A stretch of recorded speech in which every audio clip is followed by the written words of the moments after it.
No existe regulación expresa en nuestro país respecto al polígrafo.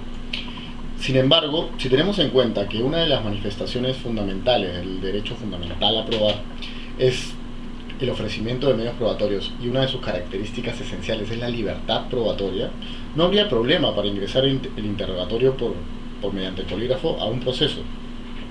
Sin embargo, es un medio probatorio que ha causado mucha controversia por el nivel de violación a la intimidad, se podría decir. Sin embargo, el Tribunal Constitucional ya se ha pronunciado en una sentencia sobre ese tema, dando algunos casos y poniendo algunas pautas donde se puede utilizar la prueba del polígrafo. Pero esto ya no tiene nada que ver con su posibilidad de ofrecimiento, sino con una posible vulneración a algún derecho fundamental, por lo que se deberá analizar en cada caso concreto si es que puede utilizarse ese medio probatorio o no puede utilizarse. En estricto, la prueba del polígrafo es una prueba que somete a las personas a un nivel de presión ya de por sí por estar conectada a una máquina. Es una prueba que se involucra en los niveles vitales de las personas, en el pulso, la presión arterial y otras variables que van a utilizarse para que el juzgador, mejor dicho, para que un perito y luego el juzgador puedan formarse una idea de si las preguntas que se le hicieron se contestaron con la verdad o no. Como eso somete a una gran presión a la persona que está siendo interrogada, se considera que se está vulnerando su derecho a la intimidad.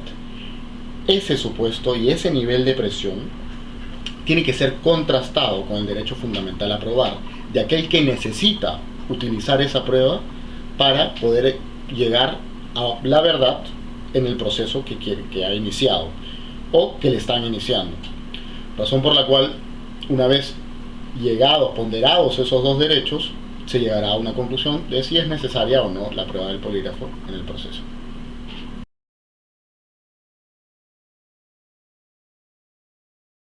Pasando a la primera etapa del ofrecimiento del medio probatorio, tenemos otra manifestación del derecho fundamental a probar, que es la admisión al medio probatorio.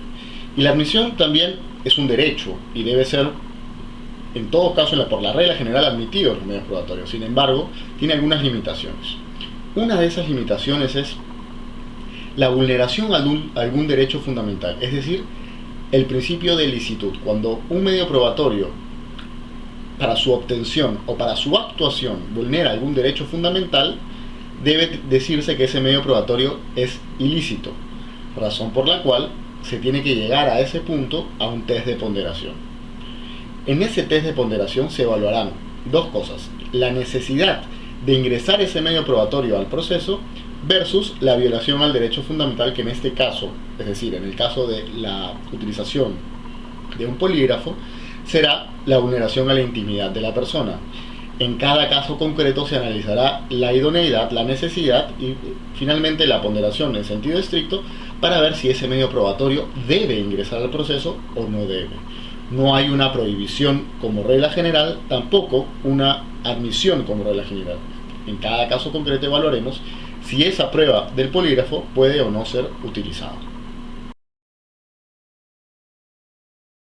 La razón principal es que la prueba del polígrafo no es una prueba infalible. Es una prueba que genera muchas dudas y no necesariamente lo que diga la prueba es la realidad. Eso dependerá mucho de cada persona y de las variables que se cuenten. Cada una de las preguntas y cada una de las personas a la que se le hace la pregunta puede variar en mayor o menor medida el resultado. Por eso es que hay que tomar la prueba del polígrafo con pinzas y no necesariamente hacerle caso a todo lo que dice. Por ello, lo ideal es que la prueba del polígrafo, y así lo dice también el Tribunal Constitucional, se verifique de acuerdo a otros medios probatorios. No puede ser utilizada en ningún caso como una prueba directa, sino como un mero indicio que junto a otros indicios van a formar una convicción en el juez, ya sea favorable o desfavorable. Por eso es que la prueba del polígrafo, por más que queramos encontrar el detector de mentiras más infalible del mundo, aún hoy, en esta época, no existe tal cosa y por tanto es una prueba muy peligrosa y solamente debe ser utilizada en casos de estricta necesidad.